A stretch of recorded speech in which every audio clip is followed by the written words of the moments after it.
Okay, now I got to wait for my sound over here to shatter our ears. We are live, boys and girls, with a ill-advised weather report that no one should listen to. Mm-hmm. Our ears. Here we go. We got rid of it. Okay. Anyway, so what is happening this morning? So Otangelo, somehow, while he saw the icon for the R and Raw conversation, of course, he decided. Did he include you in that crazy ass email stream? He did not. Okay. Let me double check. He had Demeter, he had Gavin, he put R and Raw in there. So anyway, the brain trust has been alerted apparently. And anyway. So reading Demeter's paper again today. Yep. Going through that, trying to digging down some other things. I almost followed the red herring that Otangelo threw out with the ribosomes. He's coming back with ribosomal complexity. Yeah, it's just like the thing that really kicks me about this is that Otangelo is very. Are you eating potato chips? No, I'm not. My mic's being sensitive today for some reason. I don't know why. Oh. Okay. But yeah, Otangelo just doesn't understand like a lot of protein biochemistry and how like a very simple sequence of amino acids becomes more complex due to like folding properties that those amino acids have and preferentially adopt. Yeah. Well, and in that sense, I mean, you can think of amino acids as being the building blocks or one of the building blocks of life in the sense that a combination of primary structures being alpha helices and beta sheets cause you to form secondary structures and all sorts of other interesting little motifs that proteins can make and adopt. Yeah, he's going on about the irreducible complexity of the ribosomal. That's the 70S ribosome and it's crazy. And there are so many papers that break down this complexity. And I have not yet looked into those proteins that create that complex, but I'm guessing there's a lot of homology there. So I don't know.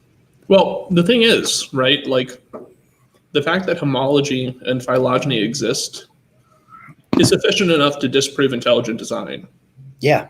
Because if intelligent design were true, right, we wouldn't really expect to see essentially like the same version of or the different version of a same protein, right? So it would seem kind of ill-advised on like for an intelligent designer to create like multiple proteins that have the exact same function. Yep. It would just make more sense to create one size like that fits all functions that are needed for the cell. Yeah. And that's not what we see. Well, Demeter makes the point that for DNA replication, we've got that whole thing where it starts on one ending and proceeds in a certain direction. Well, if there was an intelligent designer, he would have made another complex that worked in the reverse direction instead of going with this crazy ass scheme that happens when it copies the second strand, where it has to break the strand and do little pieces and work backwards and then put it back together and all that crap. It's like the worst design ever for duplicating DNA. Yeah, it is. And the thing is, it's been a while since I studied like cell bio. I wish molecular alchemy was here. But yeah, the process of like DNA like replication and that whole process is it's a mess. Yeah. I mean, it's insanely complicated to try to just get, a strand of DNA, to unwind itself and to, cause a nick in that strand and then replicate it. Yep. Let's see. Nestlig writes to Immutable Destiny. I had read an article that random unselected proteins readily bind to metals, which are important to catalyze a lot of important biochemical reactions. Yeah, that's true. Yeah. Yes. some amino acid residues do that naturally. So I believe histidine is one of the ones that does that. It binds preferentially. Histidine preferentially binds with copper, I believe. But yes, there are amino acid residues and proteins that contain structures such as like peripherin rings, which and their function is to essentially house metallic ions and fixate them so that they are appropriate for chemical reactions that require a cofactor. In this case, being the metal. Yeah, Demeter and I recorded a piece on that. We were talking about that, and there's these. They're called domains. There's a picture on page 101. If I could pull it up, it would be cool. But anyway, these all it takes is for the conjunction of like a couple of amino acids on the ends of a whole big complex fold of protein to come into co-location. So they form like this little. It's almost like if you can imagine if you had a jig to hold a piece of metalwork. And then you have a particular center where the cutting or the drilling is being done. Well, this jig kind of like wraps around it and holds one of those metal ions, and it becomes an active center. And those things are ubiquitous. I mean, those are not difficult to develop with even very small peptides, and not that many peptides. You know, you got. What the hell is it? The WPD, which is what is it? Tryptophan, proline. Oh shit!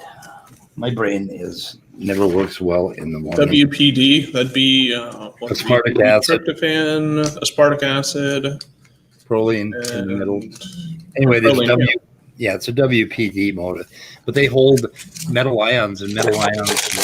The reason metal ions are involved. There's the potato chips again. Mm-hmm. Are those potato chips? No, it's not. I'm not sure what it's. I'm not sure what it is. Are you eating jelly beans?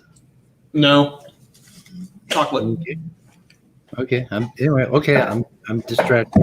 But, don't worry about it.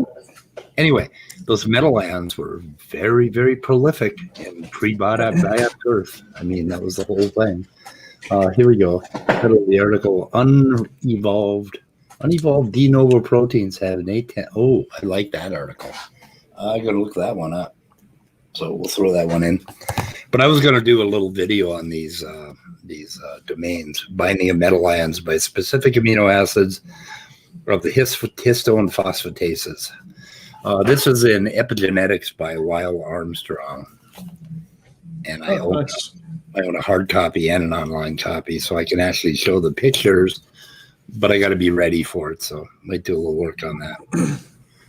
Yeah, Nestle, I completely agree with you. Creationists tend to view life as a perfect clock or a factory, but as you said, it is really messy and noisy. Let me tell you something. I, like colleagues of mine and people that I went to university with, some of them have gone on to do like research with proteins and trying to understand like how those things, what their function is inside of a cell or just its native function.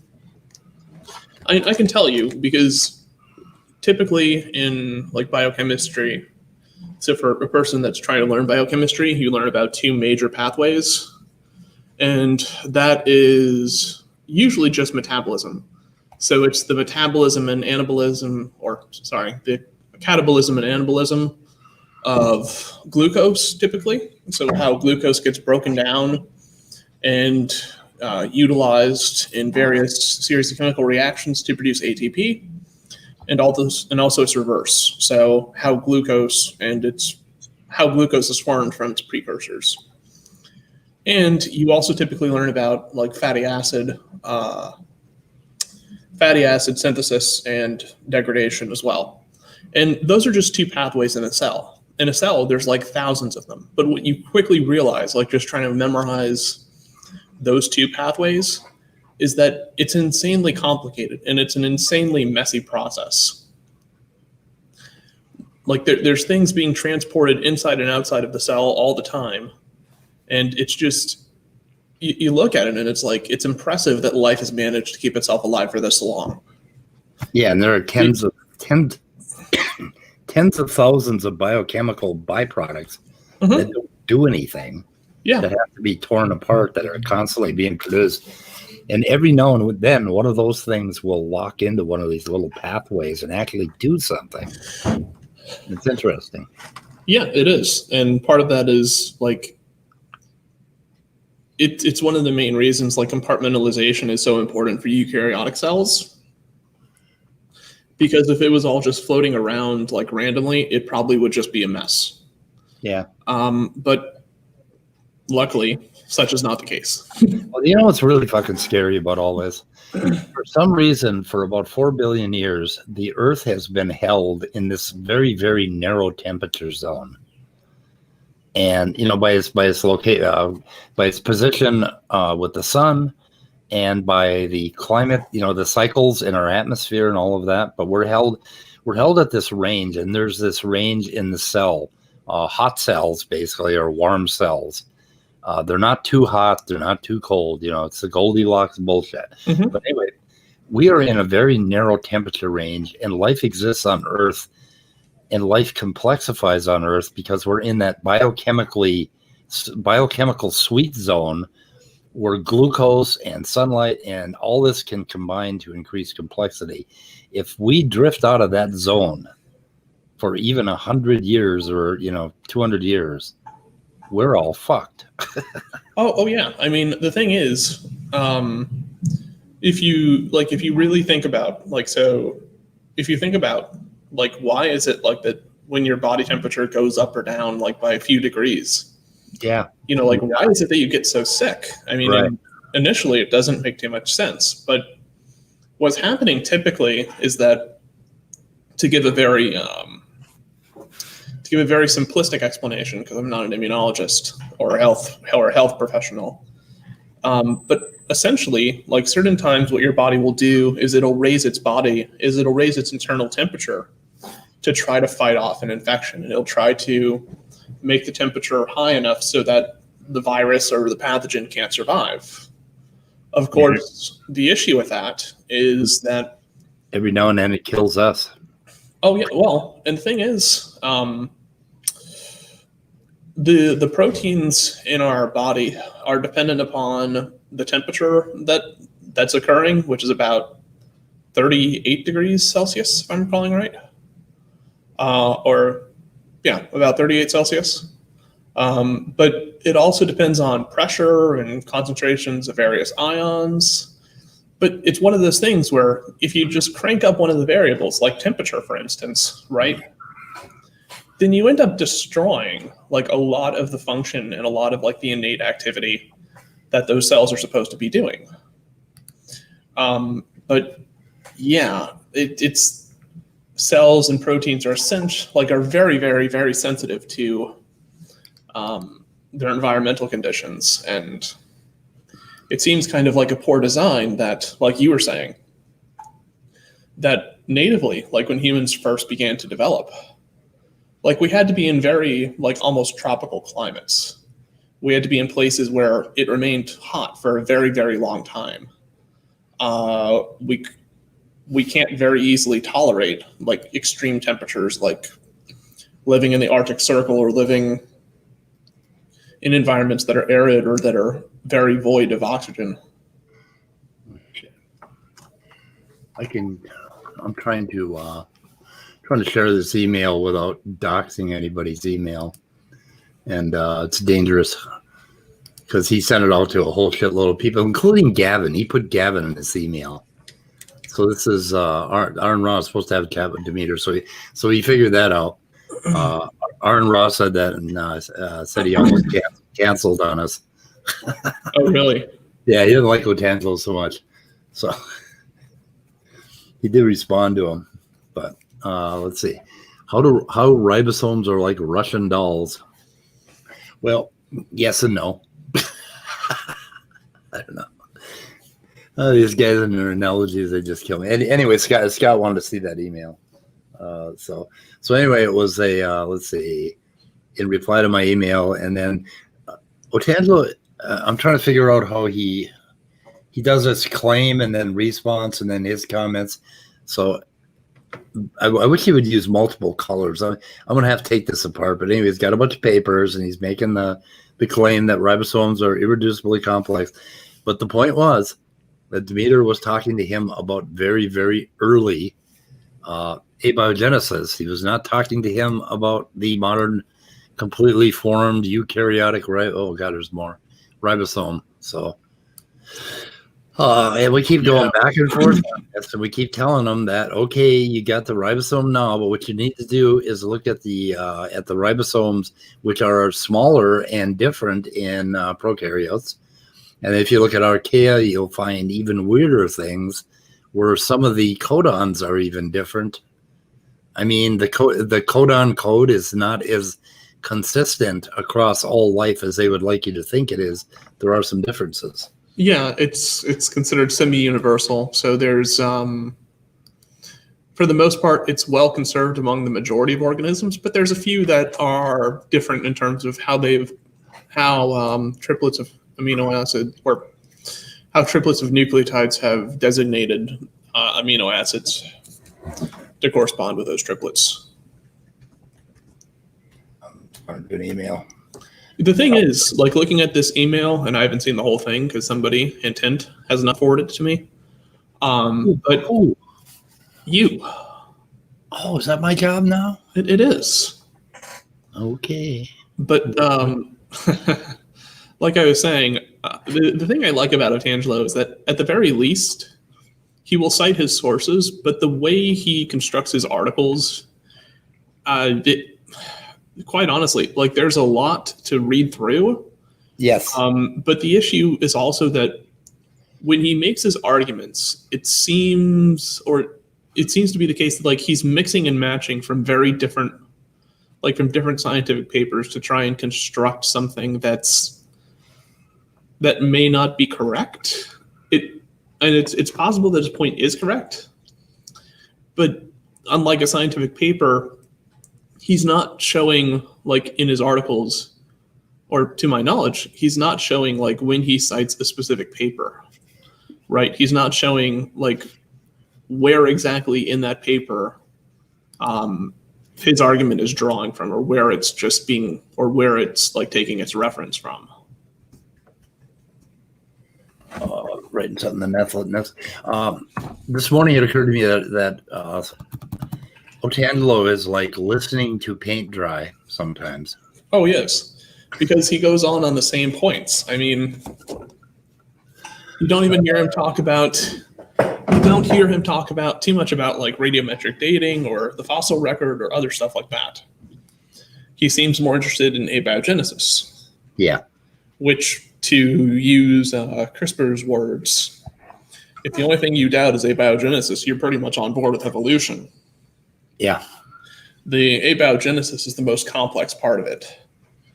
The other stuff is really easy to explain and not too hard to mow through. Okay, Netflix said, does Otangelo copy and paste a lot? Okay. You tell me. I'm tempted to say yes. I won't say that definitively, but I'm very tempted to say yes. I'm doing a little scrolling right now, and I'm just, kind of making the point, does Otangelo copy and paste a lot? And we're still trying to get to the bottom of the email. We're just still going. Good Lord. I mean, this is one fucking email. Okay, so for anybody reading this and who knows of the debater Duane Gish, does this remind you of the Gish Gallop? This is a bit of a gallop. I mean, it's one thing to have a conversation about, like, okay, let's gather some papers and talk about how the ribosome evolved, right? Cool. Yeah. That's a conversation that it'll take several hours to mow through, but it's reasonable. But the thing is, like, it doesn't stop there. Like, once you provide an explanation for it, like, he'll go on to like several thousand different claims while simultaneously moving the goalpost 4 billion years into the future. Yeah, this is like, this is style. He's got claim. Okay, Satano Anolis and Son used structural analysis to provide evidence that tRNAs are older than ribosomes. And then his reply, before the translation machinery can operate at all, and he does this, all essential players must be fully formed. No, they don't. That's the whole fucking point. There are pathways where they do not all have to be fully formed. In the same sense, and then we go on. So this is his response, and this is the nature of his response, right? So now we're talking about an automobile, and we're talking about a piston, and we know goddamn well that cars don't work well without their pistons. Yeah. So the really interesting thing, they designed them that way. So the really interesting thing, and before I haven't read the paper, but I'm willing to say from the fact that just from the quote he's given us. Right. I'm willing to say that the authors probably don't agree with his position. Right. If something evolved or if something is older than the ribosome, it means that the ribosome was kind of in addition to that pre-existing thing. Right. Right. It's more for decoration. It means that the ribosome isn't necessarily essential, but that the ribosome, at least the way they're describing it, has some kind of subsequential function towards whatever it is they were describing.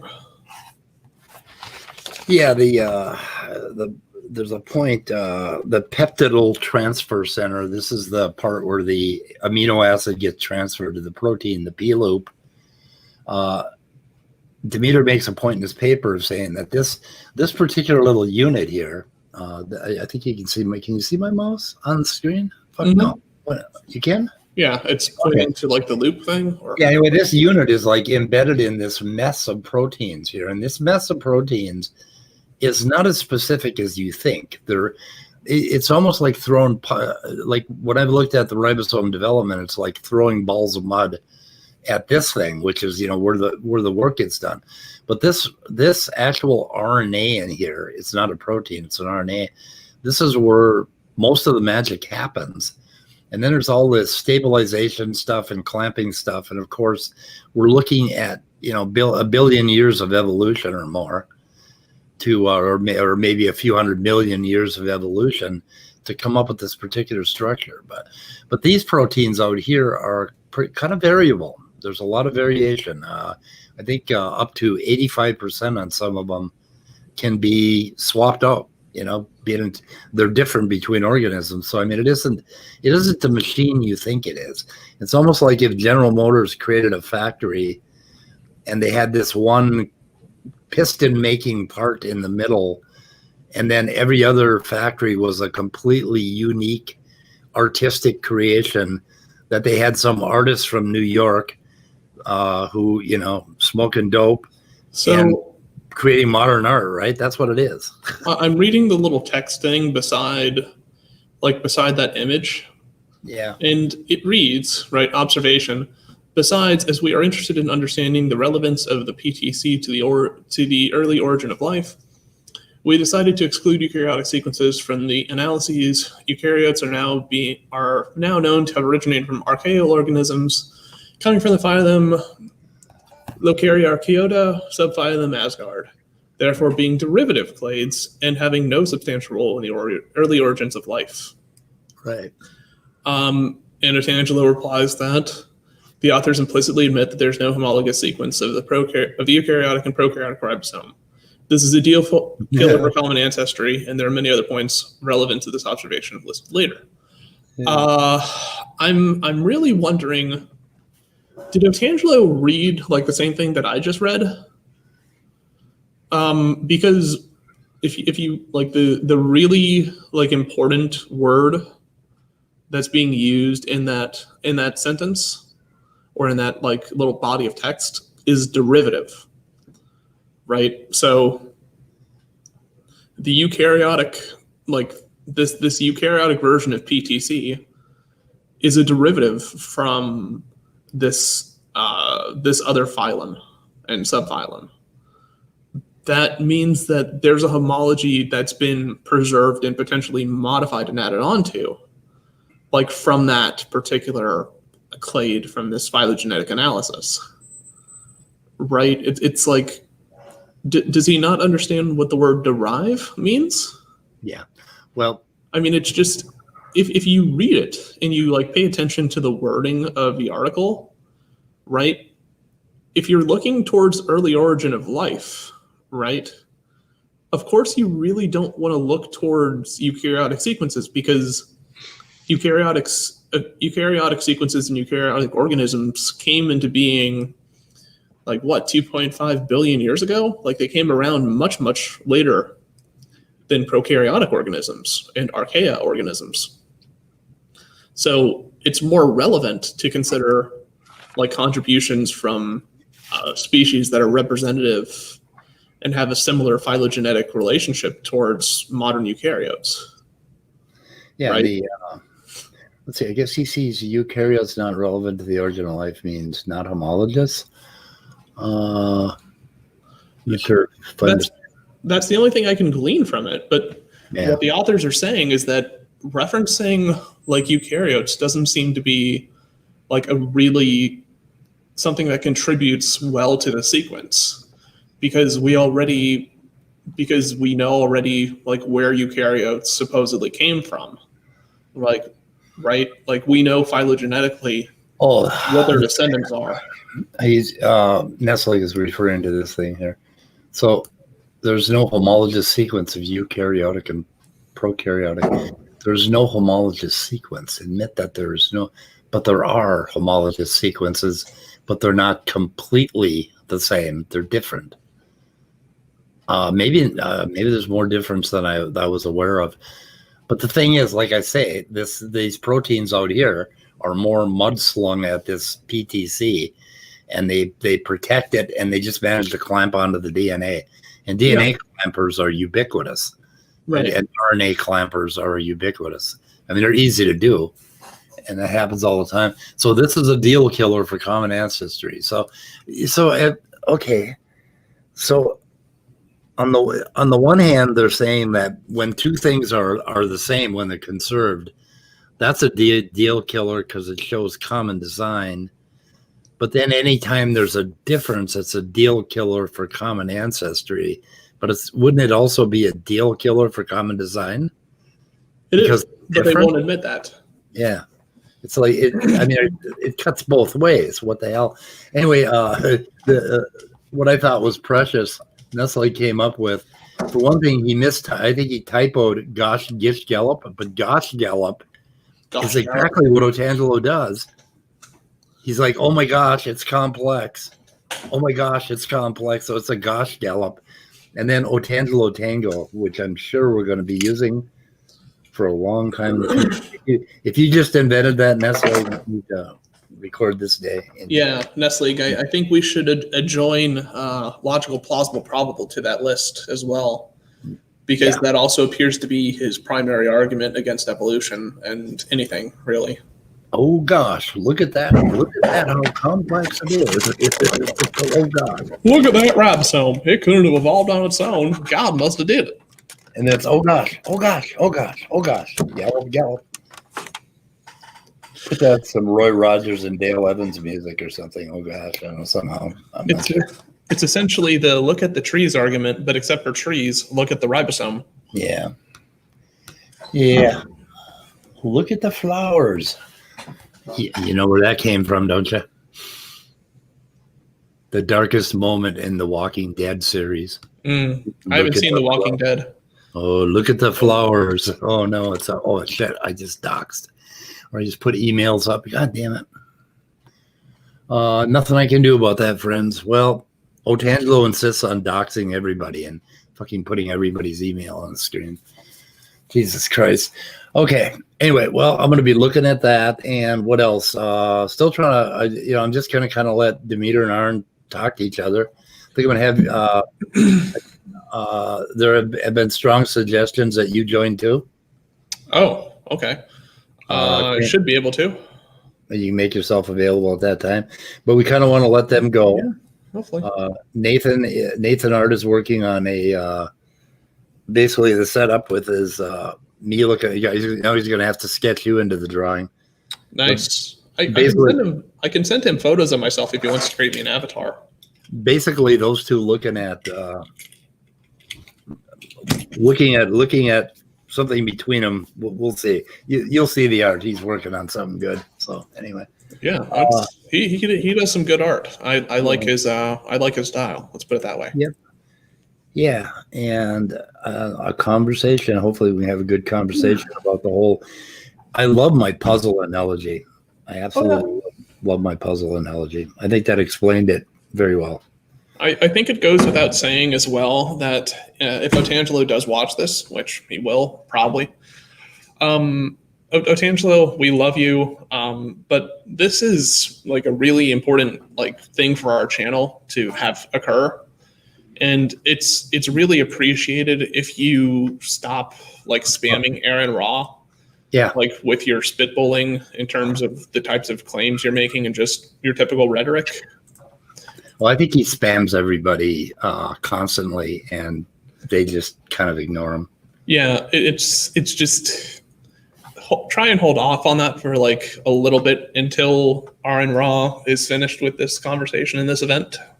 Yeah, well, there was one person from the church that asked him to please stop putting them in the email. So. Is it possible to block a person's email? I think I'm not sure. I think there is a way to do it, but I'm not. You know, I'm like I explained to Otangelo in an email. I replied to this email this morning, and I said that it takes us 20 times as long. He was complaining. There was an exchange I'm not going to share, but he was complaining that nobody's responded to his criticisms. Well, I explained to him it takes us 20 times as long to respond to your crap because you don't do it at the same level we do. We actually try to go out and research and find out. So before we start talking about something, we need to know about 100 times as much as they do. Yeah, and the thing is, right? Like it's a really important aspect for people doing and conducting scientific research. Yeah. That like when we talk about something, we want to make sure that like we're being as precise as possible, both with the language and as accurate as possible with the information that's being presented. Yeah. Because if I'm wrong, right? Even to an audience of like YouTube people, okay, well that might harm like my credibility that people think I have. And that's not something, if I'm like really keen on producing content, that I want to give my audience the impression of. Yeah, I hate like if I start talking, there are so many terms, so many acronyms, I'll get something wrong, and I hate being wrong. Wrong. Because then I have to tell them. Anyway, Nestle, my puzzle analogy, if you look at my page, my main page, there's a picture of a puzzle with an airplane on it. And I go through and I explain this analogy of methodological naturalism and some of the ridiculous arguments that creationists come at us with. Like we have to explain how every single puzzle piece fits into that puzzle. And here we have the framework and we can put one piece in and another piece. And I don't know, I just love the puzzle analogy. I asked Otangelo this morning if he understood it. And I'm pretty sure like he doesn't even remember Demeter's chicken coop car analogy. He just totally didn't record it. And it shows that they don't listen to you when you actually try to talk to them and get them down into the details. But anyway, I think I'm not trying to say Otangelo is a dishonest interlocutor, but the one time like that I've really like suspected that Otangelo was being honest, when he kind of caved and just said like, I understand what you're saying, but like we're coming from different worldviews, yeah. Right? Yep. Like this, to me, that's almost an indication of like the facts don't. That's kind of like a tacit admission, at least in my eyes, that for him, it's not the facts that matter, like in the arguments we can use to draw conclusions about facts, but it's more so about. For him, it's more so about protecting, like, and trying to promote his religious ideology. Whereas in science, I mean, the history of science and all scientists is that we are wrong more often than we're right. If we were right all the time, we'd be publishing research and we'd probably have the universe figured out by now. Hey, But can you handle dead air for a few minutes, or can you talk? yeah, sure. Nestle, why don't you pop in here? Can you do that real fast? But yeah, I mean, it's just I have somebody ringing my doorbell up there. I'm going to go up there and shoot them because they're bringing virus to my house. I think that's an attack. I think that's an assault, right? I don't know. It depends what they're bringing you. That would be self-defense, wouldn't it? I don't know, man. I mean, if somebody like woke me up and just brought me like, oh yeah, here's like a tall stack of chocolate chip pancakes. Okay. Hang on a second. Maybe you can read this or.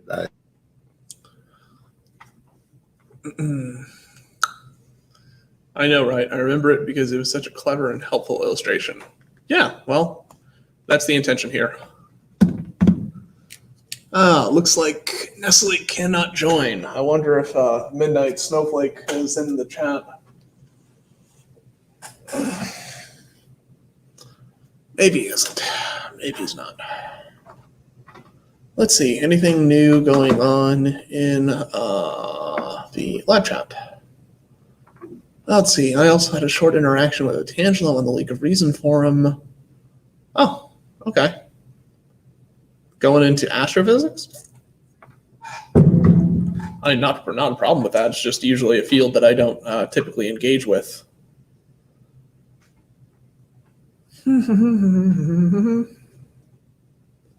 Scott Duke, don't answer it. It's the raccoons. Yeah. Got to be careful of those raccoons. Eventually, they're going to figure out how to carry guns and gun them down.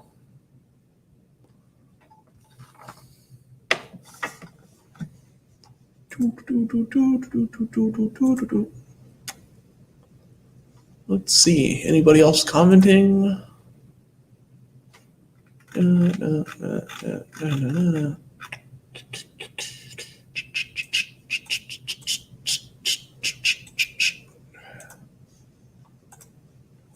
let's try to see.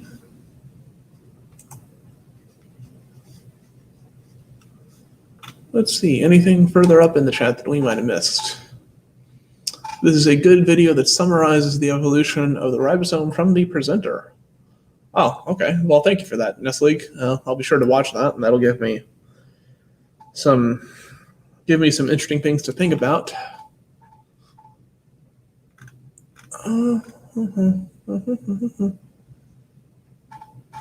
Yeah, so for those of you that are just joining or might have forgotten, the conversation with Demeter between Demeter and Aaron Ra will be Friday at 1 CS time, 1 p.m. CST. Be there. It'll be interesting. Let's see.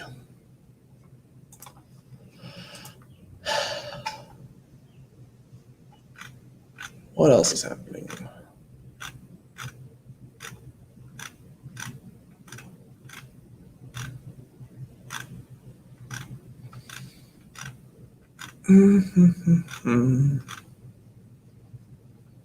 Anybody hear about any updates on the Matt Dillahunty and logical, plausible, probable little lovers feud they're going through?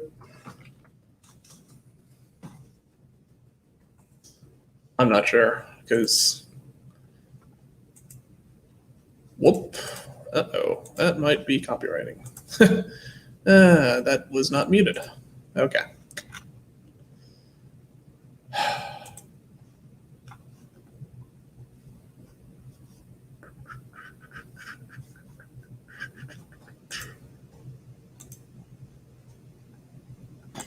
Hey. And you're back. So did you talk the whole time? I tried. I tried. Like some old dude. God, old people. I don't know about old people, but and he wants to come in the house, and I said no, stay there. Oh man! And it was like a neighbor trying to sell the house next door to me because I expressed an interest. So, and he wouldn't let me go. You mean you're not going to adopt Leah or Midnight? No.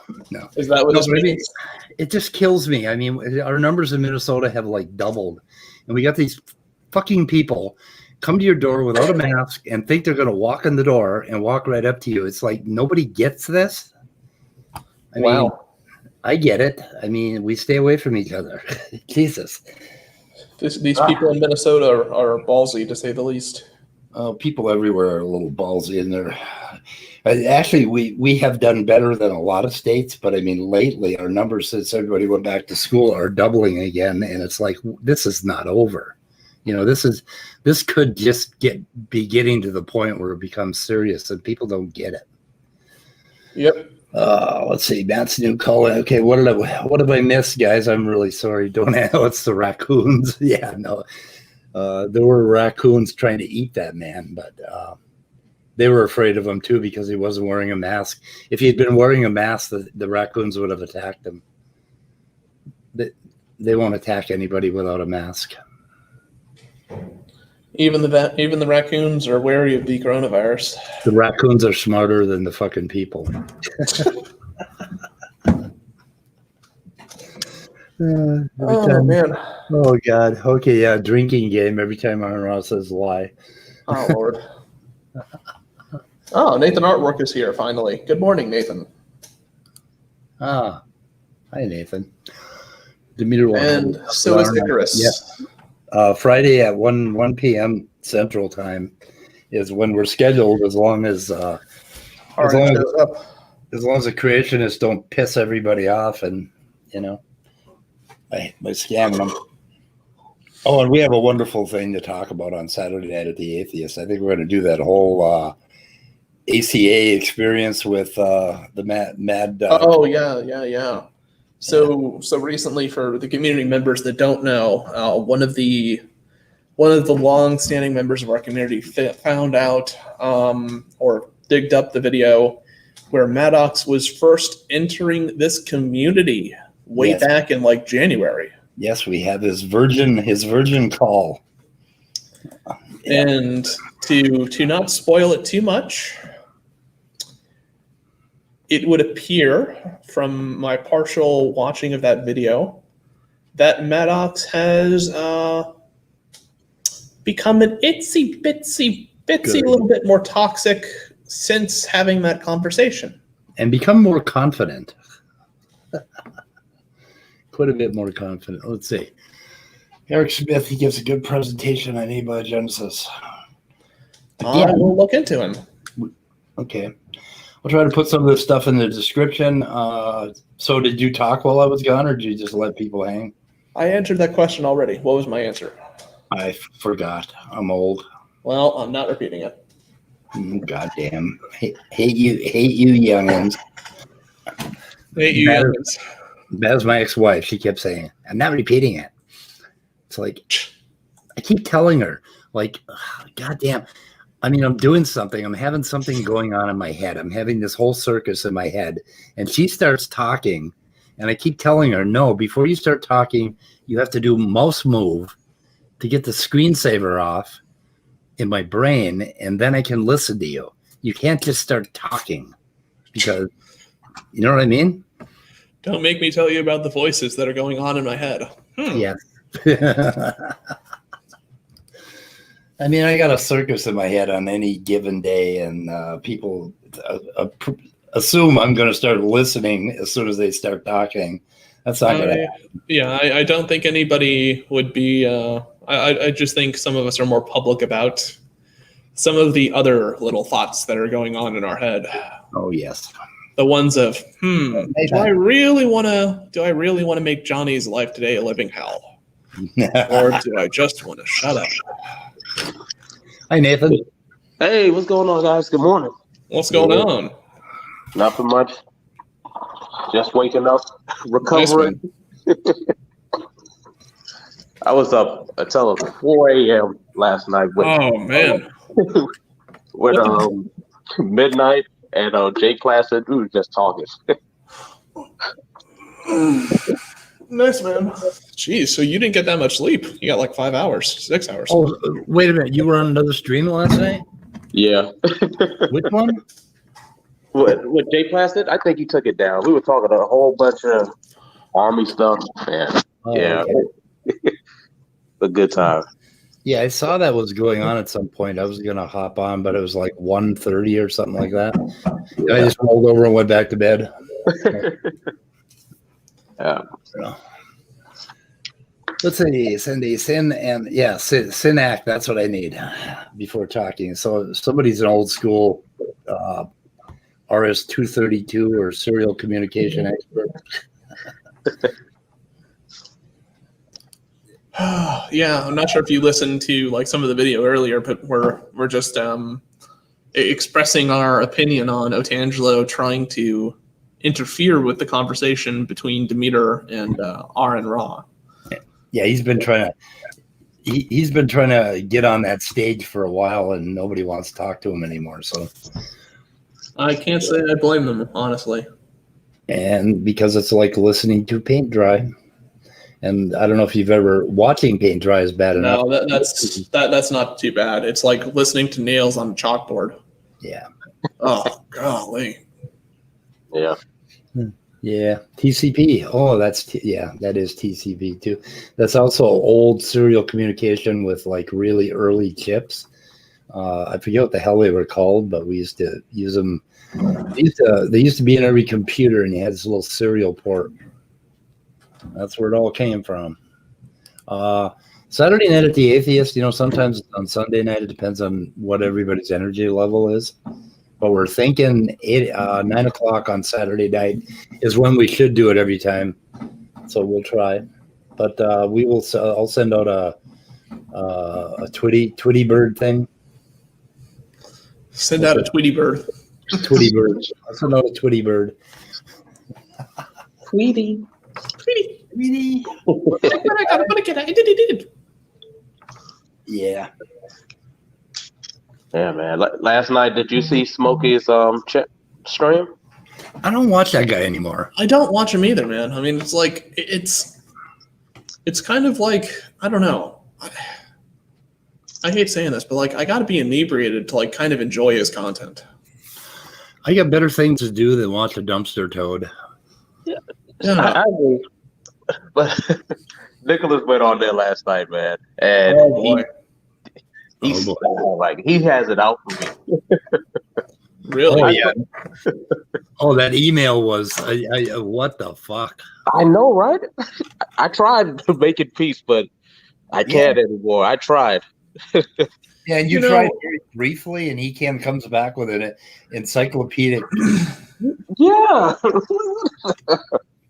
So all we got to do is admit we murderers, and apologize for that, and ask Jesus for forgiveness, and then. So what exactly is he upset about? I mean, the way you're depicting him in your art, or the fact you admitted to having an abortion, and he called you a murderer.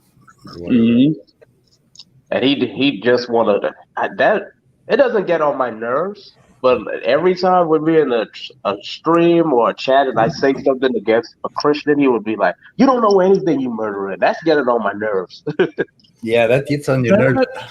The thing is, like, that seems to imply to me, at least, like that he's never like either been in a really committed relationship, like to the point where they've decided like, yeah, let's have kids, or I don't know, maybe he's just asexual in that sense and doesn't really want to have kids. I don't know.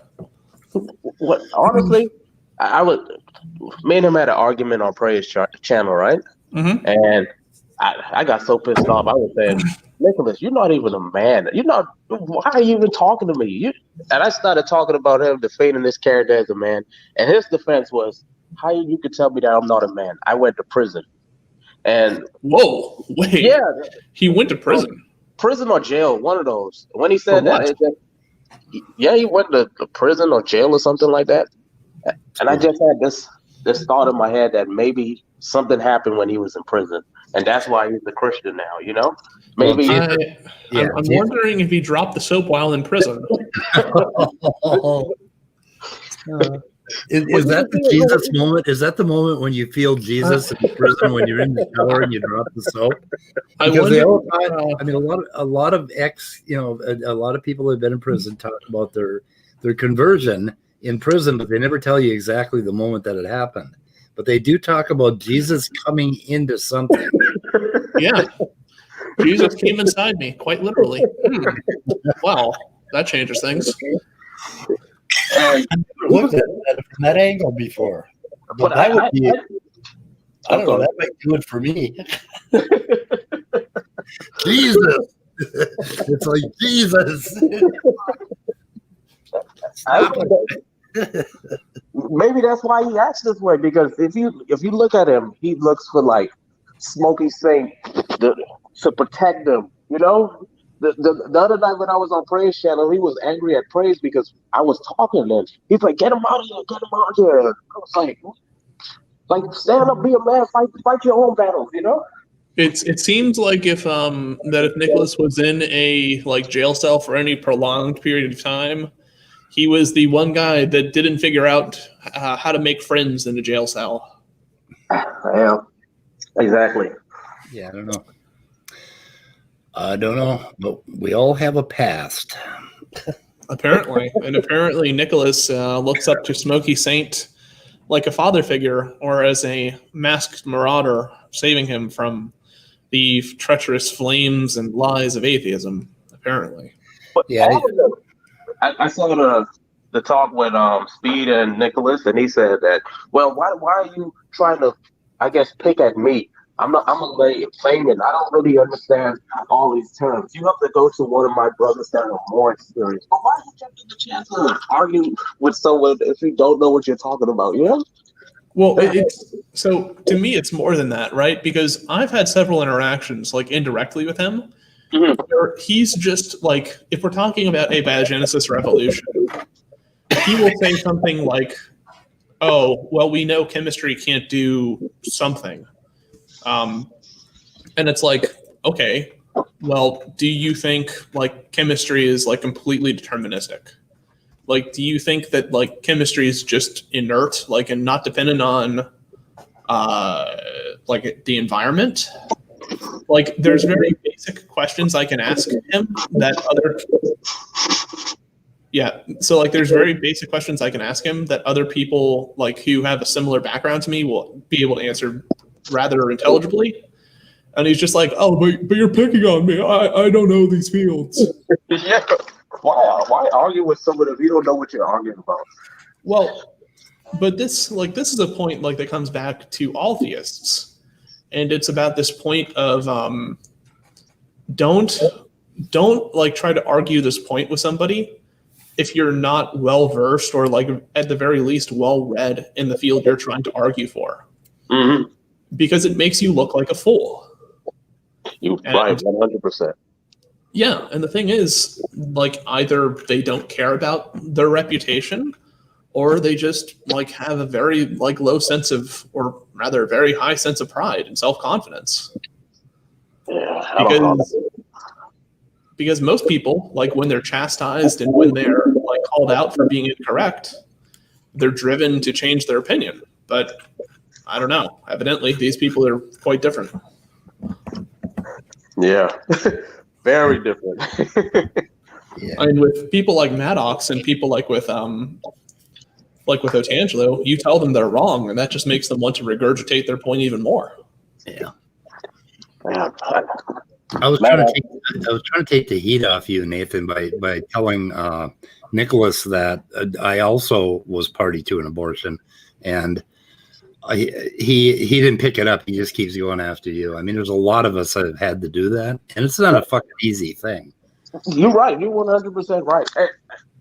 Like when they had that open chat about it, they were picking on a bunch of people that were who never even had an abortion, but it was just defending it like this. So it's right. You know, it's someone's choice. Like you can't get angry at someone's choice about deciding to have an abortion. And I went there, I guess, to try to educate these guys and let them know that, hey, listen, that an abortion isn't something that is evil the way you got. I thought Nicholas and Nicholas were like open thinkers and all this stuff. Man.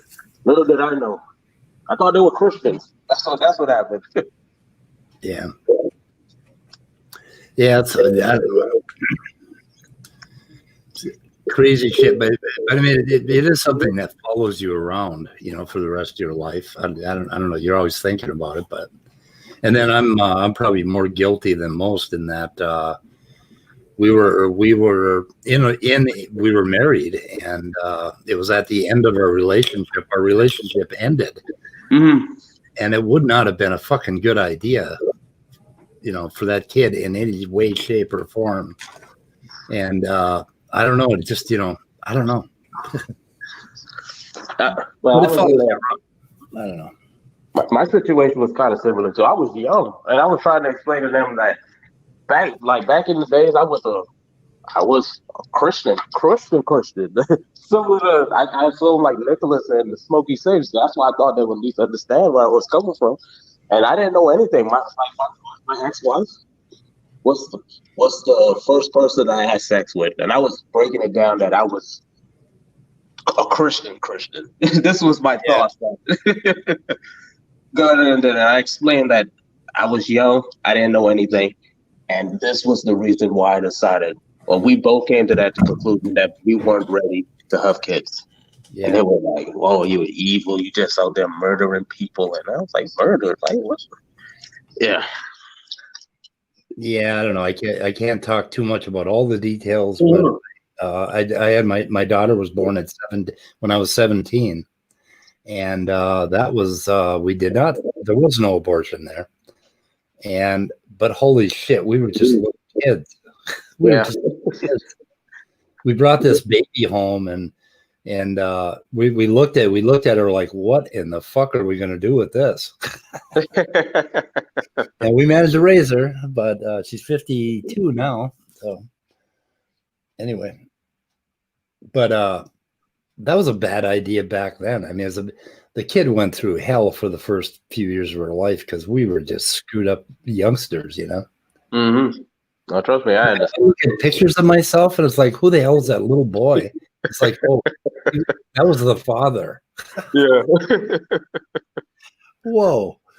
Holy shit. It's almost like playing house at that age, Mm-hmm. God damn, and I can see why people would want to avoid that particular path change in your life.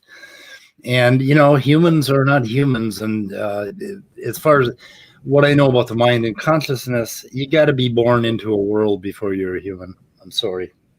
Yeah, I don't think these guys understand that we all humans at the end of the day. Like, we make mistakes, we have feelings. Like, I don't get that. Yeah. Well, and the thing is too, I mean, it's like I'm very critical about like my own like sense of self, but I really wouldn't consider myself like distinctive as a human until I took philosophy like I believe as a freshman in college, because I kind of had like very generic beliefs about like Christianity and the Bible and stuff like that. Mm-hmm. But it really wasn't until like I finished the course in philosophy, because it challenged me in a way that like it taught me how to kind of examine my beliefs without being overly biased, because I was rational towards most of my beliefs except for like Christianity. And it was something where it's like I was willing to like excuse like certain aspects that I disagreed with on Christian doctrine. But with other topics, like I was very stubborn in terms of like the values I held towards things like euthanasia or stuff like that. Mm-hmm. And like once I started to like kind of study philosophy and like just the process of reasoning, that's when I consider myself to be like distinctive as a human, because it started to shape like my values and how do I what happened? That was me. Something's echoing. Yeah, it's either me or somebody else. No, that was me. I had a phone call. Okay. Sorry about that. No, you're fine. But yeah, I mean, like once I learned philosophy, it really kind of caused like my personality to change and allow my beliefs and to really meld and like take shape. Mm-hmm. Because I didn't feel like bounded by my religious convictions. Because there's certain things like being a religious person that that you're not supposed to really endorse or accept. That is true. Whereas if you don't have like that obligation, like to like defend or protect those religious beliefs, you're more exposed and you're more able to like really not necessarily see the world for what it is, but just to take a more objective view of the world. You're right. And I beat myself up too, like a lot of from the past, because I was very judgmental, like the Smoky Saints and the Nicholas and all that. Very, and I hate when I think about myself in the past. I get angry and like, wow, I was so close-minded to a bunch of things, you know. It just upsets me. I get upset with myself too, though, because it's like even now, because there's times like where I'll look back on a situation and it's like, you know, maybe I was like too harsh in that conversation. Maybe I should have been a little bit more generous and like accepting of the fact that this person wasn't using like the proper scientific language. Maybe I should have been a little more generous in trying to understand like the core of what the person was saying instead of being overly fixated on the language. True. Hey, that's the whole point of your past. Yeah. Basically, you're like the shit you did wrong in your past is what makes you a better person today. And there's no way out of that. There's no way out of that fucking razor. You've got to go through that shit. You come up as an embryo. For fuck's sake, you're an embryo. Nobody hands you a manual. You know, unless you're a Biblican, they'll hand you a Bible, but you can't even read the fucker yet. And you make mistakes all your life and you look back. And the fact that you know the fact that you know they were mistakes is what makes you a better person today. There's no way out of that shit. So beating yourself, I mean, I beat myself up for 50 fucking years, you know, and I don't anymore. I look at my past failings as the richness of the drama that created the person that I am today. And so you can't get out of it. I think for people like that have begun like to engage in philosophy, that there's two very major kind of steps and that are kind of quintessential to to philosophy as a practice. And the first one is being able to identify like fallacious reasoning. So being able to identify like the structure of arguments that are false and obviously to stay away from them. But the other aspect of philosophy and like being a rational skeptic that's like really important is not just holding beliefs that are consistent, but also holding beliefs in a way like that they can be falsified, right? So like my position regarding the existence of a God, I think it can be falsified. I think that at least it's potentially the case that you could make a strong enough scientific argument that I could eventually say, okay, you know, that's good enough, right? Like it's given what you've said, I consider it now plausible that a God exists. So it's not just a matter of holding beliefs that are consistent, but it's a matter of adopting a system where your beliefs aren't completely unfalsifiable. Because I like to think of it in the way that if your beliefs are just unfalsifiable, right? If you can never be wrong about what you believe, well, how does that make you different? How does that make you different from somebody that's religious? Yeah. Also, like, what is the value of a belief that can't be falsified, that can't be challenged, right? I mean, that seems kind of redundant and stupid. Yeah, you're right. By the way, every time you have sex and you don't get her pregnant, there are 100 million abortions. Yeah. And if you do get her pregnant, then there are 99,999,999 abortions, right? Yeah. If you really want to get I don't know. If you have fraternal twins, two of those guys get in the package. Anyway, Nathan, now I want to set this up. Now, basically, Stinky and Nicholas and all them, they were like the posse, and I was like the outlaw, and they were chasing me out of town, and like a funnel of Christian madmen chasing me, and I'm riding my horse like crazy trying to get away from him. And you come out of the fucking blue from the side, and you start shooting at them, and they all turn and start chasing you. And I took it right off into the sunset, man. I love it. Thank you, Nate. You're the man. I'm on the radar. Yeah, you've been going on their streams, and they've been turning their attention on you. And poor old Speed, he doesn't get any speed of pedal pudding anymore. I know. Apparently, I'm sorry. yeah. Apparently, speed of pedo pudding is no longer worth the ire and attention of Smokey Saint. Nope, we're going after Nathan Artwork.